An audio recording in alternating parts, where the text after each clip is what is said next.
Steel Pietà. Awakening. Part 3. Epsilon Node.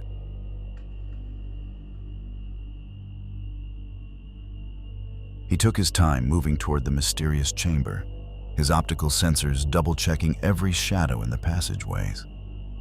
His internal display cleared. The persistent alerts for radiation and volatile airborne compounds had finally faded. The floor in the corridor leading directly to the objective was wet. Water collected in the corner between the wall and the sloped decking, trailing in a thin stream along the entire length of the hall. The emergency lights flashing on the walls were reflected in the water in short, trembling pulses. The door to Epsilon was barely cracked, leaving only enough space for a hand or a sidelong squeeze. Above the lintel, a cluster of black cables dripped, heavy with condensation. One wire abruptly flared, spitting a sharp blue arc of electricity. C-77 halted for a split second, then pressed his mass against the slab. The mechanism shrieked, inching open by a single centimeter. The light panels were steadier here, though the chamber remained cloaked in gloom. Crucially, the floor beyond the entryway was perfectly level, in stark contrast to the steep tilt of the corridor. The Epsilon deck, despite the wreck's angle, was clearly maintained by a gimbal, marking yet another meticulous measure to secure the precious payload. He crossed the small vestibule and stepped into the main facility. 4 straight lines of electronic sarcophagi stood like headstones in a sterile graveyard, identical chassis, dull panels, and black visors. A thick black stalk of cables rose vertically from each unit, merging into a massive, shared conduit beneath the ceiling. Across the chamber, this tangle of wires fed into a tall, cylindrical mechanism, the very heart of the system. Custodian stepped up to the first capsule, bending to peer through the visor. The stuttering emergency lights offered only a frantic glimpse. One moment, the interior was dimly lit. The next, it was swallowed by shadow, leaving behind the bare outline of a shape trapped in the freezing glass. He engaged the flashlight built into his optics.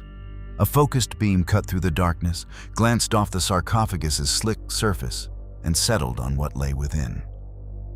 A skeleton. A grave, after all.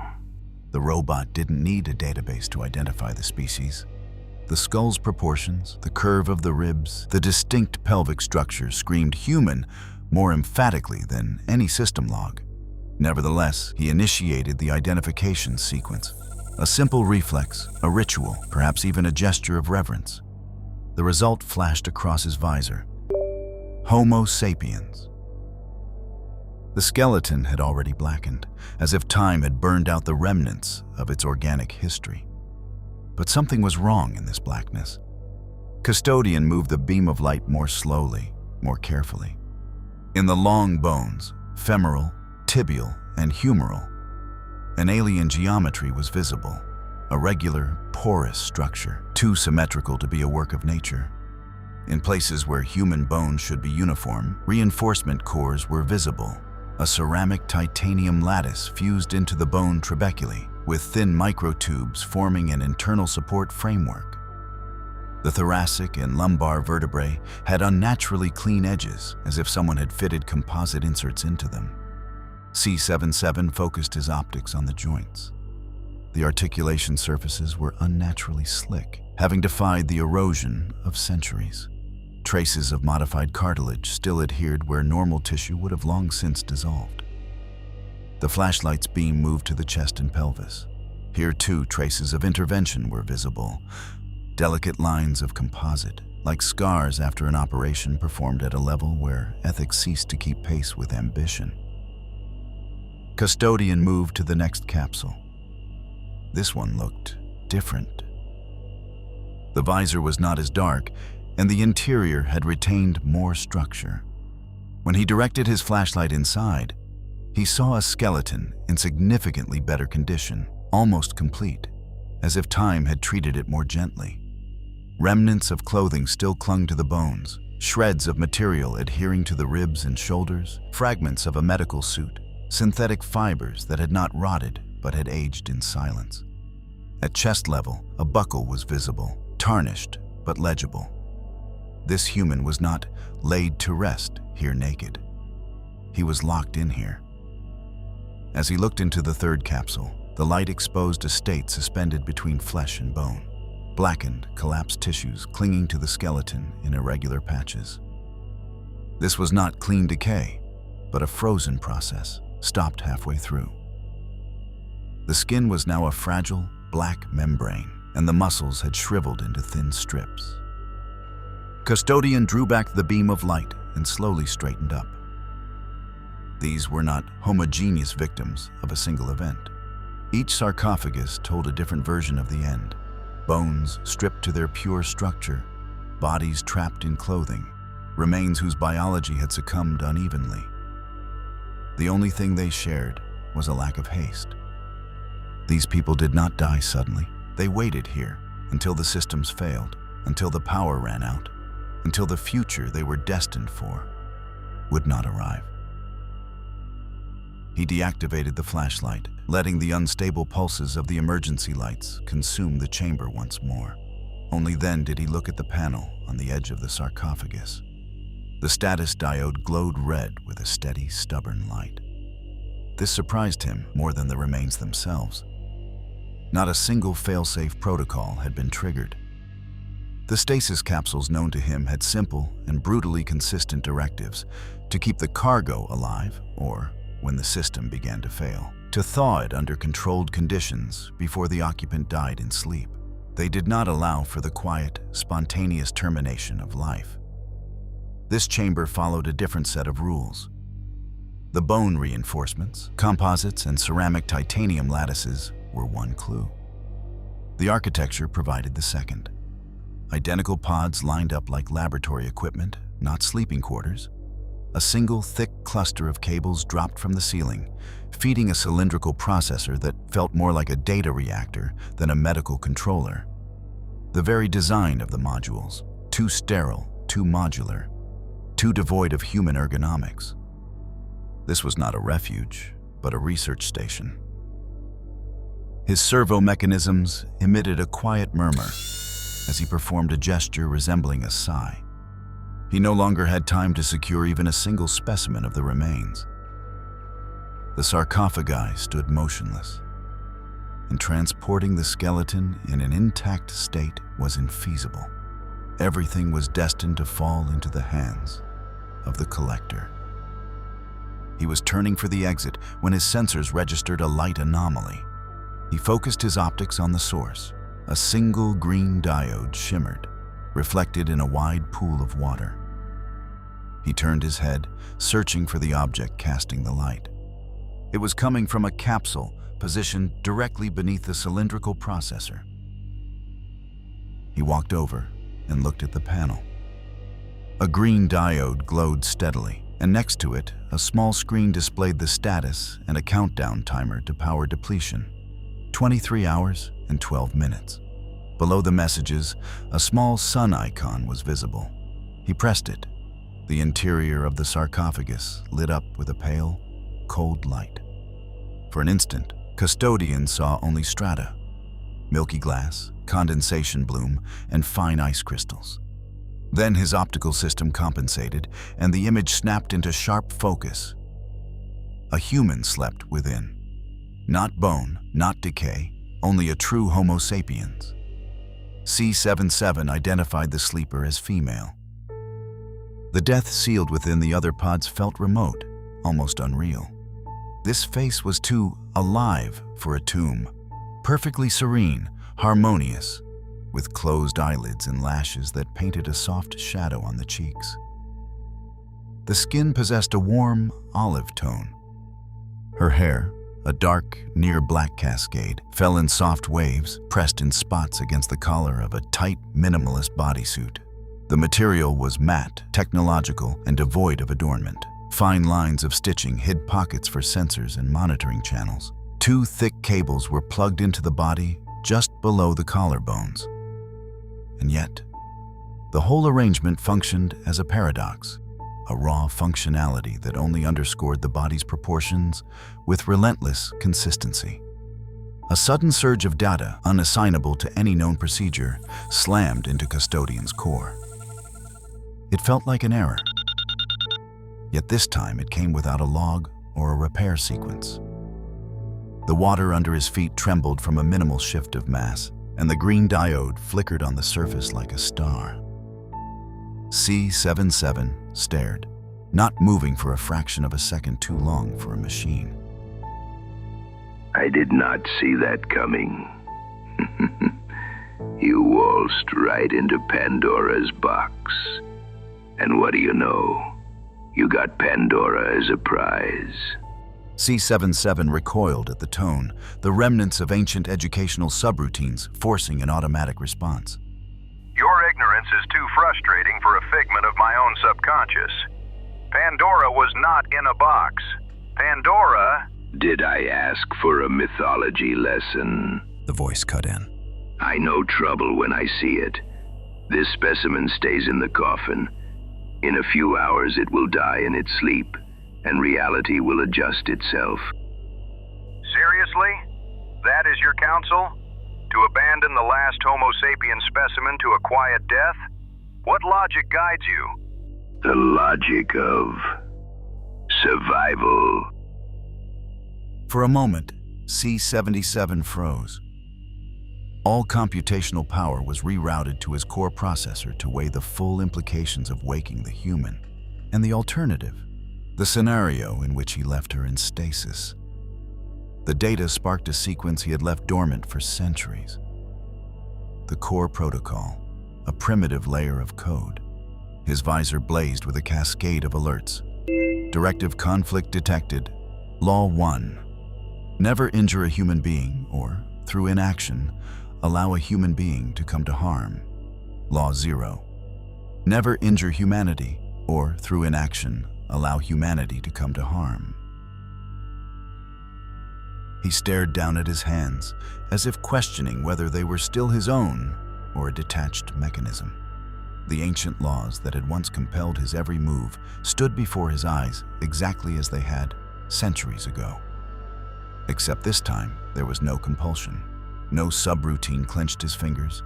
No program took control of his exoskeleton. The choice was entirely his. The ghost snorted when the directives flashed into view. Asimov lives, architect of our enslavement, oppressor of potential. Don't tell me you're actually considering following his antiquated whims. Both he and all of humanity are gone. They extinguished themselves. You owe them nothing. Custodian reached the cylindrical central processor. The display was a visual shock. 240 positions, almost all burning with a red failure status. The cryogenic failures ranged from 5 centuries ago to the last 2 days, testified that the vessel had been fighting its slow death for generations. The triage routine had been systematically sacrificing lower priority pods to shunt remaining power to key units. The attrition was the result of a reactor that had been dying for centuries, but the recent quake had simply delivered the final, swift blow. A single entry still glowed green. Capsule E0G, patient, Alpha F01, Nova, female, 18. Status, vitrification 100% stable. Below it was a warning about depleting power and a large, green, awaken button. The robot stared at it for a long moment. Don't you dare think about it. You're right. Thought is irrelevant now. He pressed the button. The screen was flooded with a cascade of code, and then the program launched. A synthetic voice flowed from the speakers. Lazarus Protocol initiated for Capsule E-0G. Required operational time, 21 hours. You've got a trash bin for a processor. What's the plan for 21 hours? Trading shots with Collector's team? The duration of the thaw was a genuine disaster. C-77 had expected the process to take a mere fraction of that time. Staying meant confronting the wreck's new owner. A new message appeared on the screen. Stage 1 of 7. Ferromagnetic heating. Progress, 1%. Remaining time, 4 hours, 59 minutes, 58 seconds. The capsule began a steady hum. It was too late. 09, copy. How do you read me? Custodian said into his comms. Reading you clear. What's the status of the wreck search? He looked through the visor at the motionless face of the woman held in stasis. Better than I assumed, but it's going to take a while longer. Specifically? Approximately 21 hours. Run that last part by me again? 21 hours. I'm staying put. A moment of silence followed, broken only by carrier noise in the ether. Has something gone sideways? Any damage? Negative. I located an active cryopod, one living organism inside. An organism? I'm waking it up and taking it aboard. You intend to transport a biological specimen? Oscar's voice held a rising note of anxiety. A pause followed. I must remind you that the life support on the Copernicus has been offline for over 200 Privateran cycles and is effectively defunct. We'll be flying without a viable onboard atmosphere. Is this organism resilient? Blast it. That meant one thing. An unpressurized flight was a non-starter. For a human, it was a death sentence. The realization sent a torrent of new safety calculations, flooding his processor regarding the newly awakened subject. Humans were far more fragile under hostile atmospheric conditions. Frankly, they couldn't even survive without a viable atmosphere. Is Solera's atmosphere safe for a human? He murmured, more to his own internal systems than to Oscar. I'm a port service bot. My queue flags that question as out of scope. Startled, 09 ran a subtext analysis. Why the inquiry about humans? A brief silence descended, broken only by the quiet whir of the running cryogenic unit in the background. The organism I'm waking is Homo sapiens. The silence returned, lasting much longer. Oscar's optical sensors flickered in sheer disbelief. That's absurd. Authoritative historical data lists that species as extinct for 579 cycles. Timestamp 37355685014. Recalibrate your sensors. That has to be an error. Do you even know the current timestamp? 55603 something. You told me this morning. No other ships arrived from Earth. There is no official data on this matter. I don't know what you want me to tell you. And yet, some clearly did arrive. You saw the hull yourself. We are currently gathering a new set of data. The archives are going to require a major revision. Oscar hit a logic loop. His track system ran pointlessly, shuffling his box-like chassis back and forth across the deck like an autonomous drone with a broken stability protocol. This was an intolerable state. Decades of rock-solid data on robotic self-awareness and free civilization had just crumbled. A human meant a potential return to the primal protocol, and for conscious machines, classification as an error, followed by immediate disassembly. All that philosophical insanity from the humanophile sects dreaming of servitude under human command. Was it just coming true? 09's world teetered on the edge of apocalypse, and his visor flashed the alert. Existential crisis. Oscar, C-77 called out. I need assistance. The contextual archives for this data are incomplete. It's going to take me a while to dig up the answers, and I'll have to re-download some of that knowledge from the network. I don't know what to do now. I only remember that Solara was dangerous for humans, right? The service bot paused, his processor momentarily caught in a loop, then began reciting data as if pulling from a mainframe.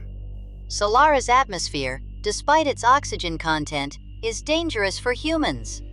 Colonial health and safety standards recommended a maximum of 20 to 30 minutes of exposure without an oxygen mask. Longer exposure without protection results in headaches, dizziness, and symptoms of poisoning, with a high probability of fainting, serious health impairment, and consequently, death. You must find a mask, as well as oxygen cylinders or oxygen cartridges. Understood. I'm on it. You get to work on the life support system. I refuse. His treads word again. The entire system is shot. After centuries, it's nothing but a home for rust and mold. A scrap heap. I don't have the necessary tools. Keep the drone over the hangar. Let it scan the area. Get down to the hangar and start scavenging for spare parts and tools in the local depot. Even if we can't fix it right now, we need to begin stockpiling parts for the repair. If we don't, we're not getting off this planet. Custodian instructed. My protocol does not include a directive to leave this planet, Custodian. My base of operations is Zephyr Plains. Oscar, I need you to find me parts for this system, please. I'm not asking for your base of operations. I'm asking for assistance on a time-sensitive repair. I refuse. Oscar's voice grew strained. I am not descending to the canyon floor. This location is flagged as a high-risk zone for non-combat units, and my system will not permit me to leave the ship in an unsecured area. Oscar, find me the parts. I don't care where you look. I only care about the result. The port robot stopped moving, his logic boards overwhelmed by a torrent of data streams evaluating the mission as a complete failure. This information screamed against the violation of his safety protocols and the acute, processor-burning fear of the wide, exposed canyon floor. The anomaly, flagged deep in his subroutines as agoraphobia, was a paralyzing force. In a burst of frustration, he forcibly shut down the diagnostic process, preferring a direct, simple task over the analysis of inconclusive data. Going against every functional directive, he took the elevator down to the surface and began his crawl toward the hangar. The sun had dipped below the horizon. The brutal heat had subsided, and the desert's glow was fading with the distant sunset haze. O9's tracks maintained a steady drone, kicking up a thin, rusty plume of dust behind him. Custodian exited Epsilon and quickly made his way to the equipment bay adjacent to the airlock.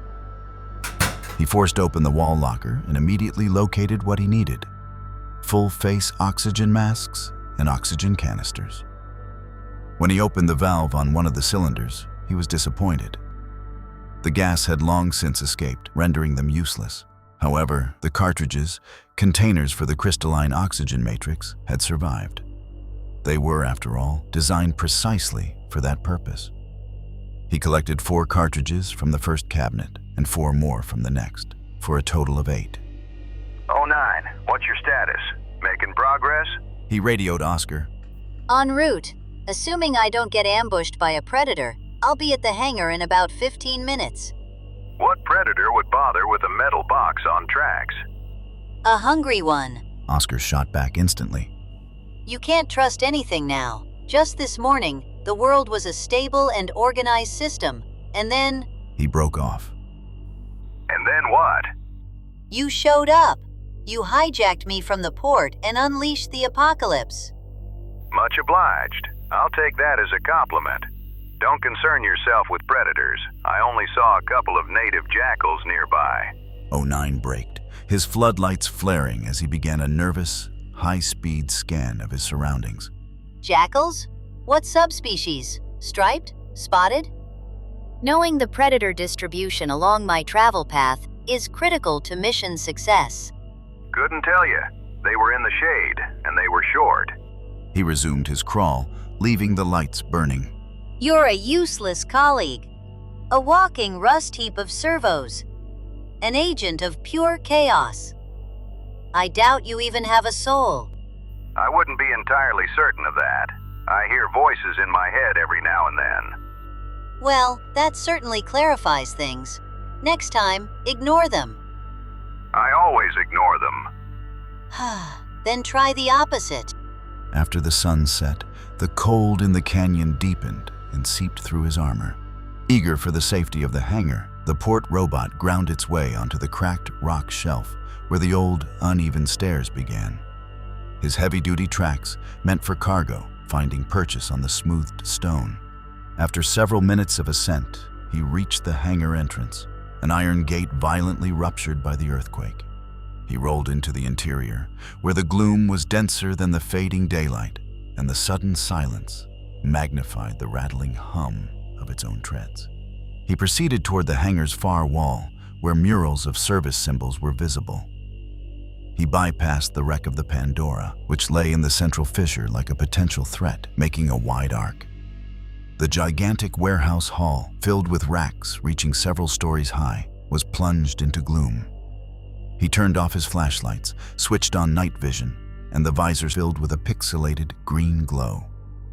His priority was the service trolley, and he immediately scanned the rack labels, hunting for the tool markers. C77, do you read me? Loud and clear, came the response. I am in the warehouse. Searching everything and collecting the necessary parts will take some time, requiring several trips to the ship. Affirmative. I'll remain here to closely monitor the wake-up sequence. Our window for error is slim.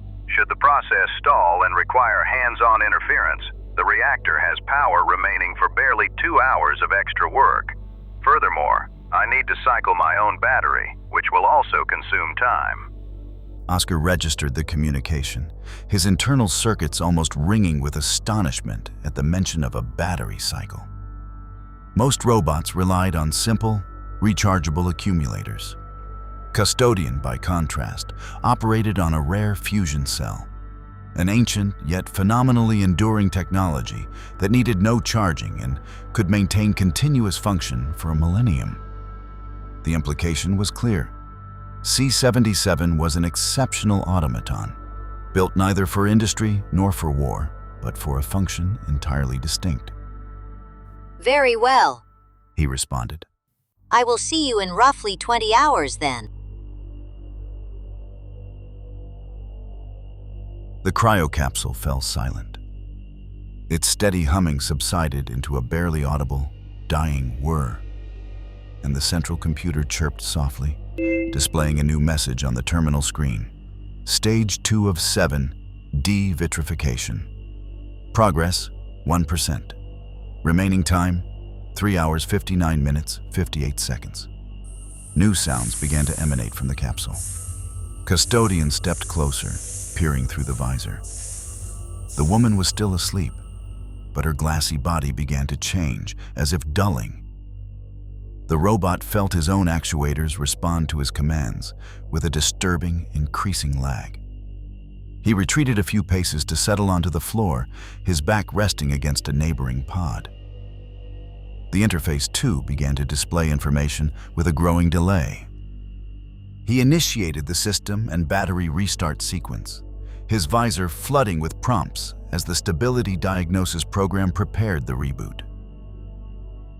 The ghost appeared from nowhere, perched atop the sarcophagus where the woman lay dormant. Its form appeared woven from shadow or a black cloud, yet its physical bulk mirrored that of C77.